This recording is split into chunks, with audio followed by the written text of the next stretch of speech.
Siria es importantísimo para Rusia. Por eso es que intervino Rusia, porque Rusia necesitaba Siria porque, uno, era su única salida al mar Mediterráneo de una forma libre. Porque si quiere salir por el Bósforo, ¿qué crees? Tiene a la OTAN ahí, está Turquía. Pero por Siria puede salir perfectamente al Mediterráneo. Dos, tiene una base aérea en donde puede estacionar sus bombarderos y puede hacer bombardeos en cualquier parte de Europa porque está estacionado ahí y sería otro frente. Tres, y lo más importante, Tartus, y que se pronuncia difícil porque es con Mekmin, que es donde está la base aérea en toda esta zona de Latakia, en Siria. Tartus es un puerto que, además de tener un poder militar Rusia ahí, y perdón que te hable así porque es que me apasiona y me apasiona demasiado todo esto, es un puerto de vital estrategia económica para Rusia, porque de ahí salen todas las misiones que tiene en África, tanto económicas como paramilitares, como de estrategia política o geopolítica, pero sobre todo y más que todo, la importación-exportación, donde se manejan miles de millones. Entonces, ese puerto de Tartus es fundamental para Rusia y por eso Rusia no dejó que cayera Bashar al-Assad, porque desde antes, desde su padre, pues su padre tenía gran afinidad con la Unión Soviética y gran afinidad por estas ideas. Por eso es que Siria era un poco laico, ¿no? A pesar de que había mucha gente creyente en el Islam, bueno, pues porque tenía la influencia de la Unión Soviética y era el único, la familia Assad, que podría garantizar la seguridad de las bases, tanto comerciales como militares, de Tartus y la base aérea de Medmin. Entonces, era de vital importancia para Rusia, no solo en el aspecto ideológico de Putin, de mostrarle al mundo que la grandeza rusa no estaba hundida después de que cae la URSS, sino que al revés podía extenderse nuevamente hacia África, hacia el Mediterráneo, y estos puntos eran vitalísimos, no vitales, vitalísimos para la geopolítica, para la decisión internacional y también para el comercio de Rusia en todas sus operaciones en África. Entonces, esta es la razón especial, nada de que el pueblo sirio, estamos aquí. Y otra de las patrañas de Putin es que llegó muchas veces a Siria, bueno, digamos con una vez llegó ahí y dijo, a partir de ahora los terroristas están muertos y aquel que levante la cabeza lo vamos a fulminar. Siria tiene paz. ¡Bravo, Putin! Hoy levantaron la cabeza en 11 días y se devoraron el gobierno. Pues sí, porque lo que interesaba no era ni el pueblo ni nada, lo que interesaba era tener ahí sus bases. ¿Y sabes lo que están haciendo ahora? ¿Sabes lo que está? El día de hoy me enteré que el gobierno del Kremlin, el gobierno ruso, está negociando con los terroristas que ahora llama opositores para mantener las bases militares, para que le garanticen la seguridad de estas dos bases de las que estoy hablando. Y entonces todos contentos y no va a haber problema. Esto es de un cinismo y de una hipocresía, porque, y entonces todos los que se murieron en Siria, y entonces todo, no, o sea, qué traición al pueblo sirio sobre todo, ¿no? Qué traición a sus propias palabras, qué traición a la idea de que estamos en contra del terrorismo. Esto es gravísimo, Nicolás. Estamos en contra del terrorismo hasta hace 4 días. Porque ahora los terroristas se convierten en el gobierno auténtico de Siria y por lo cual en la embajada rusa en Damasco ondea ahora la bandera de los terroristas que le pusieron otra estrella y ahora somos sirios con este nuevo gobierno. Esto no tiene precedentes, Nicolás. Perdón. No, por favor, Roberto. Y discúlpame a mí que soy un poco caótico, pero me inspiras muchísimos disparadores para conversar.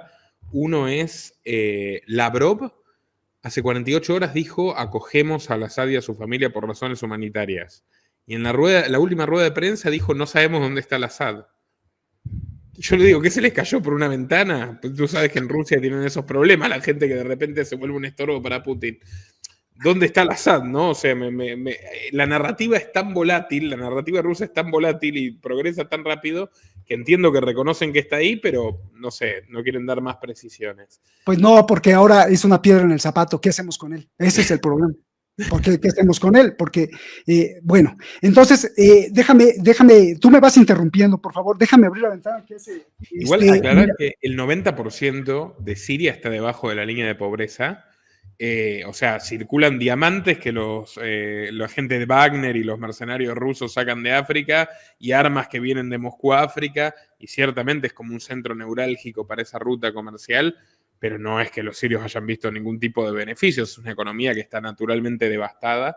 Y una cosa que te quería preguntar, dos, en realidad es una: Netanyahu está invadiendo la zona de amortiguación, como tú dijiste, y claro que esto ocurrió, para mí también esto ocurrió porque Irán está empantanado, diezmado y humillado por Israel en los últimos meses, sus terminales, sus satélites Hezbollah están arrasadas, y al mismo tiempo Rusia está empantanada en Ucrania, que le está yendo mejor en Ucrania, pero ha hecho un inmenso esfuerzo allí. Entonces yo creo que el golpe también se da en un momentum muy específico, y ahora Biden también está bombardeando hace algunas horas algunos centros supuestamente terroristas, no sé si para salvar la cara o qué, pero tú estás enterado de esto, que han retomado bombardeos en Siria en las últimas horas los norteamericanos. ¿Por sí, qué? ¿Cómo sigue? Lo que pasa es que ahí va a haber un enfrentamiento, pero va a haber seguramente un acuerdo. Las fuerzas democráticas de Siria, que es el ejército armado y entrenado por Estados Unidos de los kurdos, son acérrimos enemigos de los terroristas que tomaron Siria. ¿Por qué? Porque los terroristas que tomaron Siria son patrocinados por Turquía. Y Turquía y Erdogan considera un gran estorbo a los kurdos, que son rebeldes, que han sido renuentes, que han negado, porque se les prometió el Gran Kurdistán, que ha negado la existencia de este panárabe, es que no es panárabe, sino de esta inquietud del señor Erdogan de hacer un nuevo imperio otomano, y los kurdos son un estorbo y los quiere eliminar, pero resulta ser que los kurdos son aliados de Estados Unidos, y entonces, bueno, pues ahí van a tener que limar asperezas o llegar a un acuerdo. Por eso es que bombardea a los terroristas, por eso es que esta secta islámica estaba considerada terrorista por Washington, y bueno, pues ahí se agarraron. Pero déjame llegar, porque te tengo que explicar justamente eso.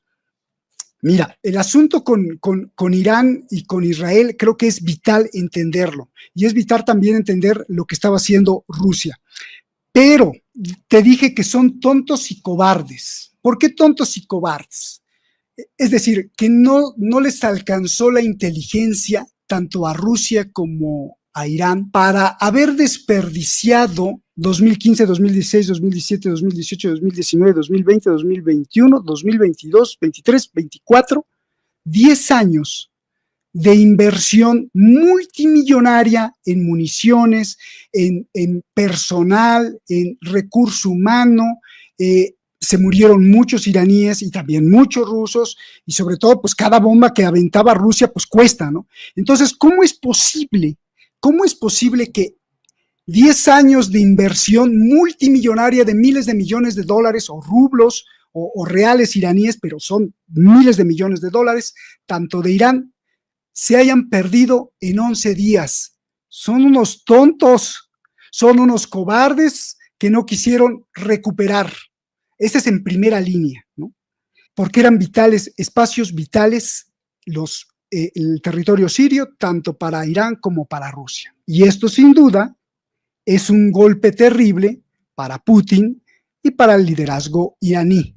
Así, paz. En 11 días acabamos con tu imperio en Siria. Puedes leerlo así, que esto sería ya de una calaña criminal, porque traicionaron a todos los... Tengo un amigo que creía que reportaba para Hispan TV hasta hace unos días y decía, tengo miedo. Pues claro, ¿no? Porque sabes que Irán te va a decir adiós, te va a traicionar. ¿Por qué no invirtieron? Y esa es una duda, y ahí vamos a subir de nivel.